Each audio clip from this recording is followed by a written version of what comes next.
बुद्ध अपने शिष्य आनंद और स्वास्थ्य के साथ एक गांव से गुजर रहे थे।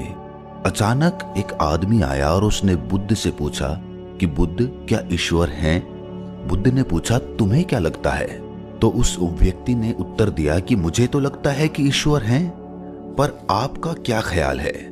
तो भगवान बुद्ध मुस्कुराए और कहने लगे कि बिल्कुल गलत लगता है तुम्हें। इस अस्तित्व में ईश्वर जैसी कोई चीज है ही नहीं। तो वो आदमी हाथ जोड़कर चला गया। कुछ दूर चलने के बाद एक दूसरा आदमी आया। उसने बुद्ध से पूछा कि बुद्ध, मैं कई दिनों से परेशान हूँ, मुझे लगता है कि ईश्वर की बातें सभी बकवास हैं। तो बुद्ध हंसे और बड़े प्रेम से कहा, तुम्हें बिल्कुल गलत लगता है। इस अस्तित्व में सिर्फ ईश्वर ही है और कुछ नहीं। जरा देखो तो, आंख बंद तो करो, खोजो तो। इस उत्तर को सुनकर उनके शिष्य आनंद और स्वास्थ्य आश्चर्य में पड़ गए कि एक ही सवाल और दो उत्तर। अब शाम हो गई थी। बुद्ध विश्राम के लिए रुक गए। तभी एक आदमी घबराया हुआ आया और बुद्ध के पास आकर जोर से कहा कि बुद्ध, क्या ईश्वर हैं कि नहीं? मैं परेशान हूं, मैं खोज रहा हूं, मार्गदर्शन करें। तीसरे आदमी के सवाल पर बुद्ध चुप रहे, कुछ नहीं बोले। उन्होंने मौन होकर अपनी आंखें बंद कर ली। अब आनंद और स्वास्थ्य के आश्चर्य का ठिकाना ना रहा। वो सोचने लगे कि एक जैसे तीन सवाल और अलग अलग जवाब। उन दोनों को बुद्ध की ये चुप्पी हैरान कर गई। आदमी के जाते ही आनंद ने उनसे पूछा कि सुबह जब उस पहले व्यक्ति ने पूछा था तो आपने कहा कि हाँ, दोपहर में जब दूसरे आदमी ने कहा तो आपने कहा कि नहीं, और शाम को आप मौन रहे। भगवान, तीन आदमी एक ही तरह के सवाल लेकर आए, लेकिन मैं हैरान हूं कि आपने तीनों को अलग अलग जवाब दिए। मुझे कुछ समझ में नहीं आ रहा है। तो भगवान बुद्ध मुस्कुराए और कहने लगे कि आनंद, जो पहला व्यक्ति आया था उसने मान लिया था कि ईश्वर हैं, तो मैं उसकी मान्यता को मिटा देना चाहता था कि वो खोजना शुरू करे।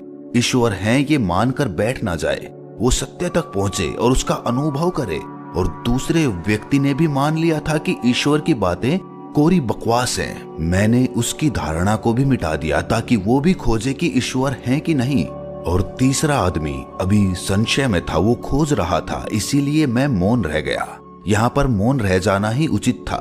दोस्तों, भगवान बुद्ध के बारे में ये प्रचलित था कि वो किसी भी प्रश्न का जवाब सीधे सीधे नहीं देते थे।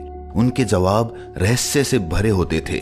तो थोड़ी देर सुनने के बाद उनके शिष्य स्वास्थ्य ने कहा कि मुझे ईश्वर के बारे में आपसे सुनना है। कृपया कर आप मुझे बताएं कि ईश्वर है कि नहीं। आप ईश्वर को मानते हैं कि नहीं? और इसके साथ ही मैं आपसे अनुरोध करता हूं कि आप मेरे इस प्रश्न का सीधा सीधा उत्तर दें। तो भगवान बुद्ध मुस्कुराए और कहा कि ठीक है, मैं उत्तर देता हूं, पर उससे पहले मैं तुमसे कुछ पूछना चाहता हूं। पहले इन प्रश्नों का जवाब तुम मुझे दो। स्वास्थ्य ने कहा कि बिल्कुल बुद्ध, आप पूछिए। तब बुद्ध ने पूछा कि तुम सूर्य को मानते हो? तब स्वास्थ्य ने बुद्ध की तरफ आश्चर्य से देखा और कहा कि बुद्ध, ये किस प्रकार का प्रश्न है? ये तो कोई बालक भी बता देगा। सूर्य तो साक्षात प्रकट होता है, सबको प्रकाश और ऊर्जा देता है।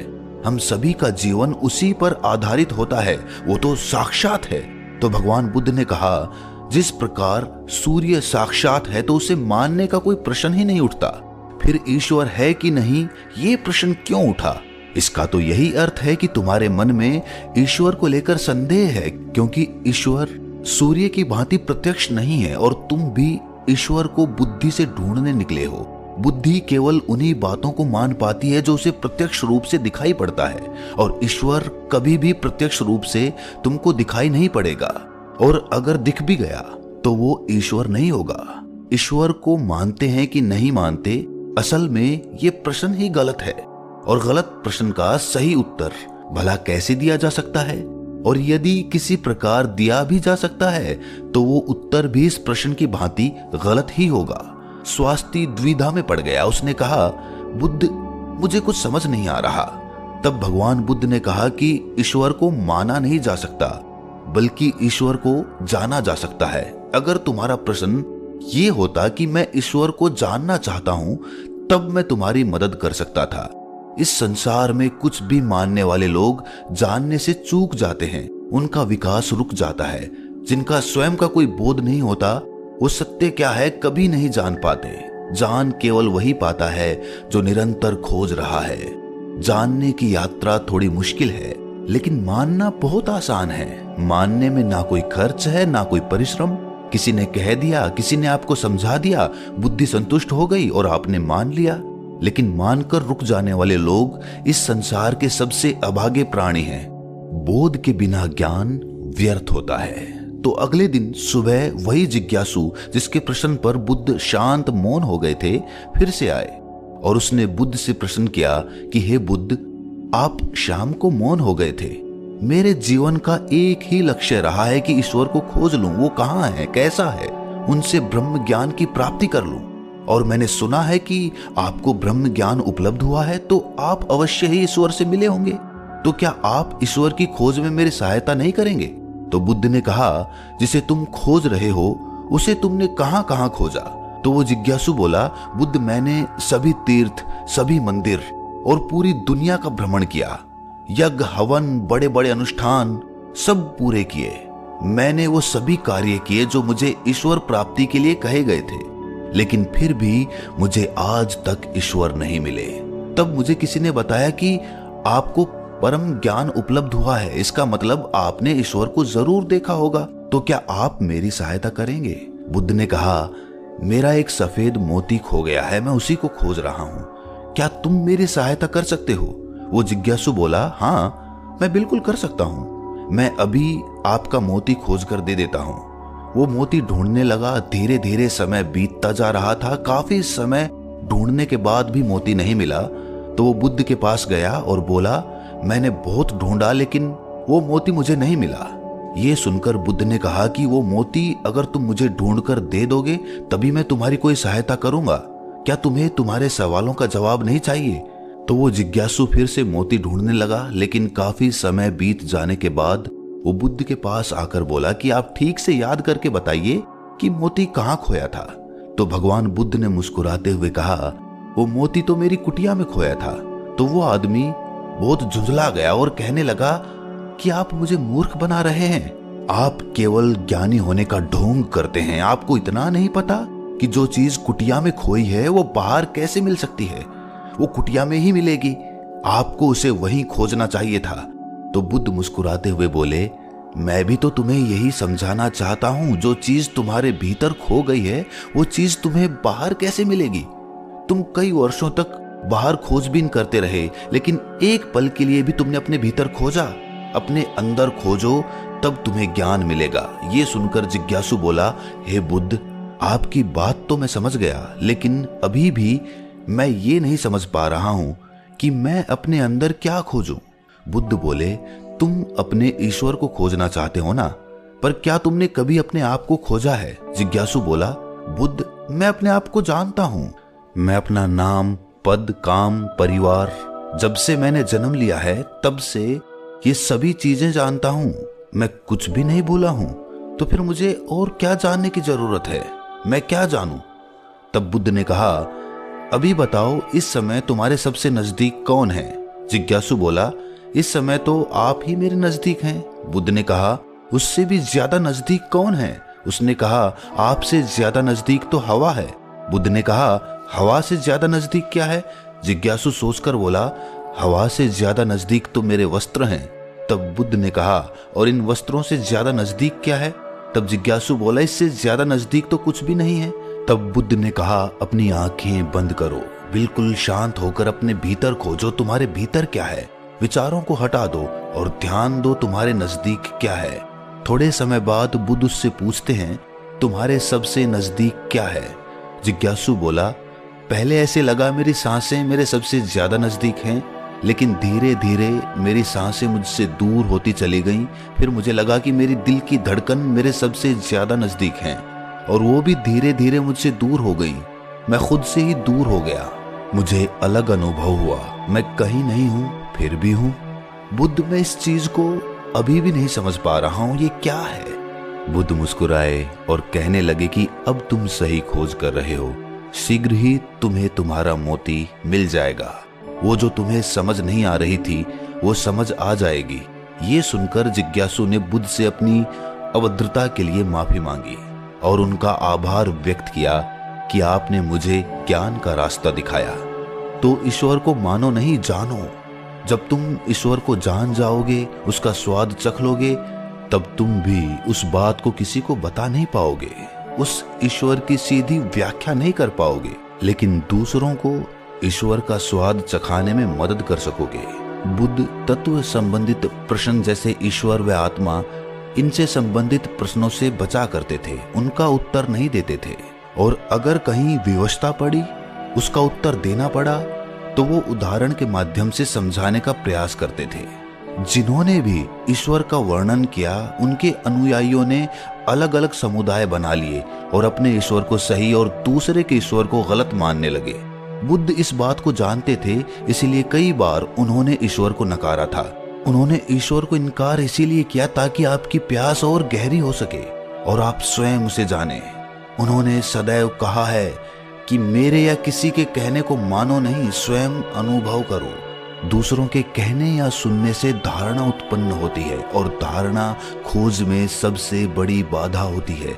बचपन से ही सभी को सिखाया जाता है कि यही हमारे इष्ट हैं, यही हमारे भगवान हैं, और इसीलिए वो बच्चा जो कि खोजी हो सकता था, जो जिज्ञासु हो सकता था, उसकी जिज्ञासा वहीं पर समाप्त हो जाती है और वो बच्चा जीवन पर्यंत उन कर्म कांडों में लगा रहता है जो कि दूसरों ने उसे बताए थे। वो खुद का मार्ग कभी तलाश ही नहीं पाता। और यही धारणा पीढ़ी दर पीढ़ी हर धर्म में चली आ रही है और इसीलिए ईश्वर को तलाशने वाले लोग बहुत कम बचे हैं। बुद्ध हमेशा कहते थे कि मानना तो बहुत आसान है, किसी ने कहा और आपने मान लिया, इससे आपकी खोज हमेशा के लिए समाप्त हो गई। अगर आपको सच में खोजना है तो उसके लिए आपके मन में संशय होना चाहिए। संशय होगा तभी सवाल उठेंगे और सवाल उठेंगे तभी आप किसी को जान पाओगे। वो तो सारी धारणाओं से परे है, क्योंकि धारणा बुद्धि का ही अस्तित्व होता है और बुद्धि से उसे कभी जाना ही नहीं जा सकता। अगर उसे जानना है तो बुद्धि के पार जाना होगा और बुद्धि के पार जाने के लिए आपको अपनी धारणा यहीं पर मिटा देनी होगी। हम अपनी पहचान अपने धर्म, अपने नाम, अपने कुल या अपने परिवार से करते हैं, लेकिन ये सारी पहचान ऊपरी होती है, बाहरी होती है, दुनिया के लिए होती है। लेकिन भीतर से जब हम खुद को झांकते हैं, खुद को पहचानने का प्रयास करते हैं, तो हम ये पाते हैं कि हम खुद से ही अनजान हैं, हम खुद को पहचानते ही नहीं हैं। मैं कौन हूं? यही सवाल अपने आप से बार बार पूछने पर आप अपने भीतर उतरते हैं। रमण महर्षि, जो कि एक बहुत बड़े दार्शनिक हुए हैं, बहुत बड़े संत हुए हैं, वो यही ध्यान अपने शिष्यों से करवाते थे। अपने आप से सवाल करो, अपने मन में ये सवाल उठाओ कि मैं कौन हूं, मैं कौन हूं। और बार बार जब हम ये सवाल अपने आप से पूछते हैं तो हम अपने भीतर उतरते चले जाते हैं, जहां पर हमें अपने वास्तविक स्वरूप के दर्शन होते हैं और वहीं पर हमें परमात्मा या फिर भगवान के दर्शन प्राप्त होते हैं। ईश्वर वहीं पर बसता है। तो दोस्तों, कैसी लगी ये व्याख्या आपको? कमेंट सेक्शन में जरूर बताना।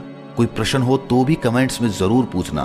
तो मिलते हैं अगली वीडियो में। अगर चैनल पर पहली बार हैं तो चैनल को सब्सक्राइब करें, नोटिफिकेशन बेल को प्रेस करें और अपना ख्याल रखें। प्रकार सूर्य साक्षात है तो उसे मानने का कोई प्रश्न ही नहीं उठता।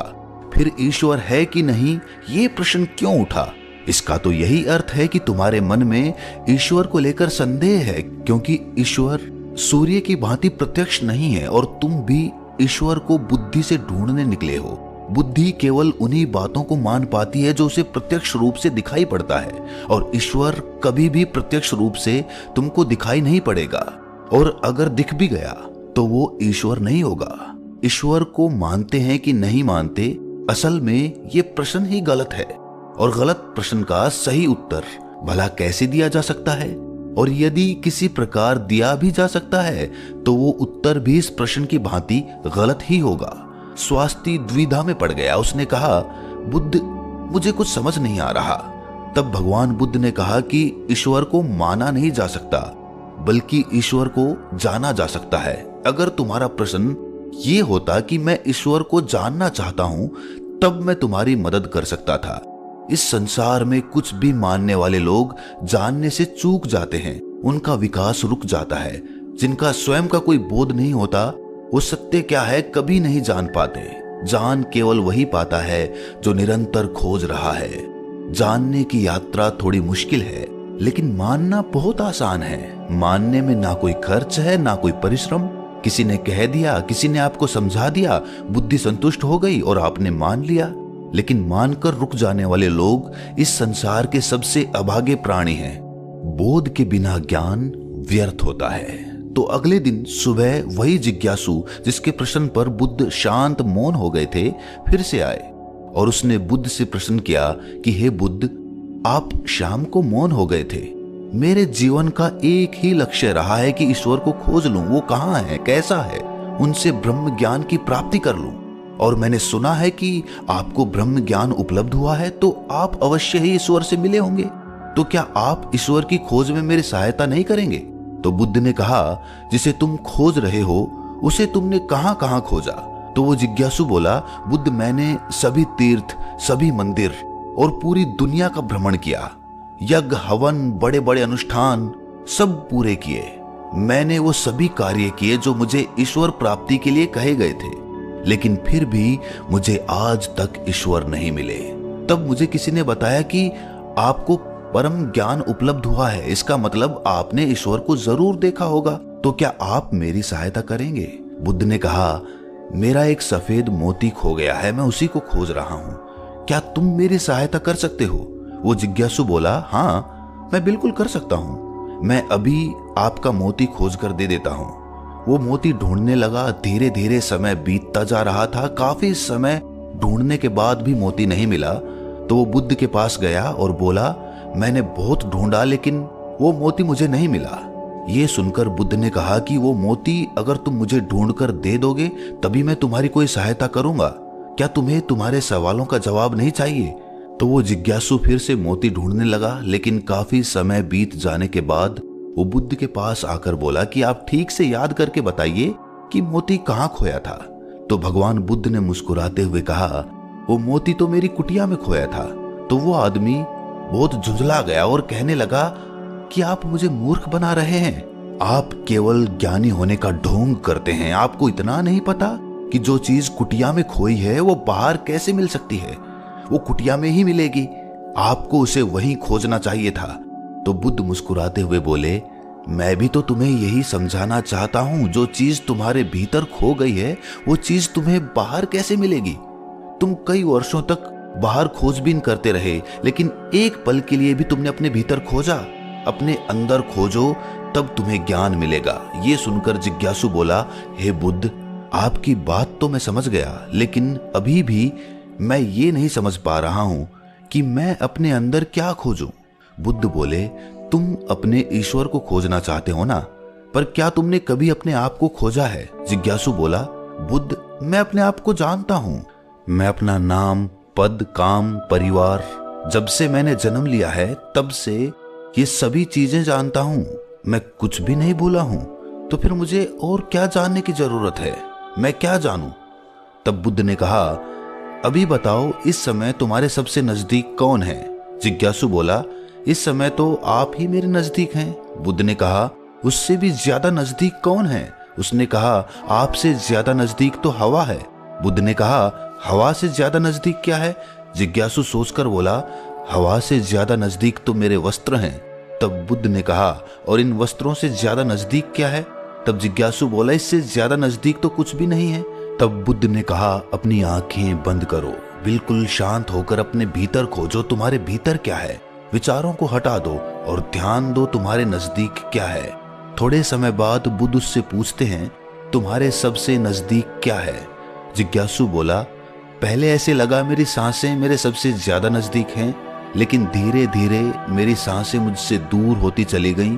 फिर मुझे लगा कि मेरी दिल की धड़कन मेरे सबसे ज्यादा नजदीक हैं, और वो भी धीरे धीरे मुझसे दूर हो गई। मैं खुद से ही दूर हो गया। मुझे अलग अनुभव हुआ, मैं कहीं नहीं हूं फिर भी हूं। बुद्ध, मैं इस चीज को अभी भी नहीं समझ पा रहा हूं, ये क्या है? बुद्ध मुस्कुराए और कहने लगे कि अब तुम सही खोज कर रहे हो। शीघ्र ही तुम्हें तुम्हारा मोती मिल जाएगा। वो जो तुम्हें समझ नहीं आ रही थी वो समझ आ जाएगी।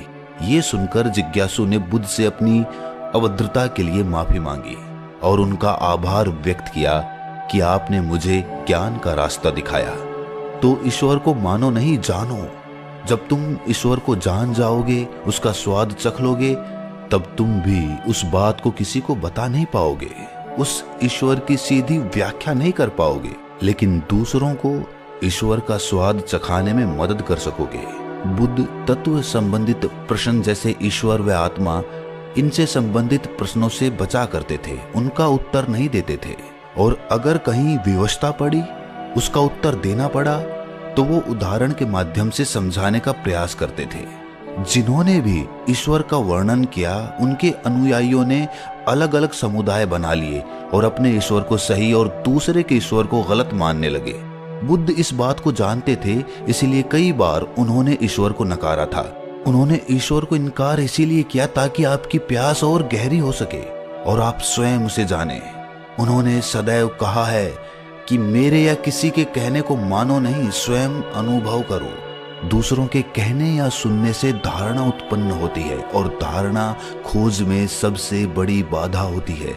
बचपन से ही सभी को सिखाया जाता है कि यही हमारे इष्ट हैं, यही हमारे भगवान हैं, और इसीलिए वो बच्चा जो कि खोजी हो सकता था, जो जिज्ञासु हो सकता था, उसकी जिज्ञासा वहीं पर समाप्त हो जाती है और वो बच्चा जीवन पर्यंत उन कर्म कांडों में लगा रहता है जो कि दूसरों ने उसे बताए थे। वो खुद का मार्ग कभी तलाश ही नहीं पाता। और यही धारणा पीढ़ी दर पीढ़ी हर धर्म में चली आ रही है और इसीलिए ईश्वर को तलाशने वाले लोग बहुत कम बचे हैं। बुद्ध हमेशा कहते थे कि मानना तो बहुत आसान है, किसी ने कहा और आपने मान लिया, इससे आपकी खोज हमेशा के लिए समाप्त हो गई। अगर आपको सच में खोजना है तो उसके लिए आपके मन में संशय होना चाहिए। संशय होगा तभी सवाल उठेंगे और सवाल उठेंगे तभी आप किसी को जान पाओगे। वो तो सारी धारणाओं से परे है, क्योंकि धारणा बुद्धि का ही अस्तित्व होता है और बुद्धि से उसे कभी जाना ही नहीं जा सकता। अगर उसे जानना है तो बुद्धि के पार जाना होगा और बुद्धि के पार जाने के लिए आपको अपनी धारणा यहीं पर मिटा देनी होगी। हम अपनी पहचान अपने धर्म, अपने नाम, अपने कुल या अपने परिवार से करते हैं, लेकिन ये सारी पहचान ऊपरी होती है, बाहरी होती है, दुनिया के लिए होती है। लेकिन भीतर से जब हम खुद को झांकते हैं, खुद को पहचानने का प्रयास करते हैं, तो हम ये पाते हैं कि हम खुद से ही अनजान हैं, हम खुद को पहचानते ही नहीं हैं। मैं कौन हूं? यही सवाल अपने आप से बार बार पूछने पर आप अपने भीतर उतरते हैं। रमण महर्षि, जो कि एक बहुत बड़े दार्शनिक हुए हैं, बहुत बड़े संत हुए हैं, वो यही ध्यान अपने शिष्यों से करवाते थे। अपने आप से सवाल करो, अपने मन में ये सवाल उठाओ कि मैं कौन हूं, मैं कौन हूं। और बार बार जब हम ये सवाल अपने आप से पूछते हैं तो हम अपने भीतर उतरते चले जाते हैं, जहां पर हमें अपने वास्तविक स्वरूप के दर्शन होते हैं और वहीं पर हमें परमात्मा या फिर भगवान के दर्शन प्राप्त होते हैं। ईश्वर वहीं पर बसता है। तो दोस्तों, कैसी लगी ये व्याख्या आपको? कमेंट सेक्शन में जरूर बताना। कोई प्रश्न हो तो भी कमेंट्स में जरूर पूछना। तो मिलते हैं अगली वीडियो में। अगर चैनल पर पहली बार हैं तो चैनल को सब्सक्राइब करें, नोटिफिकेशन बेल को प्रेस करें और अपना ख्याल रखें।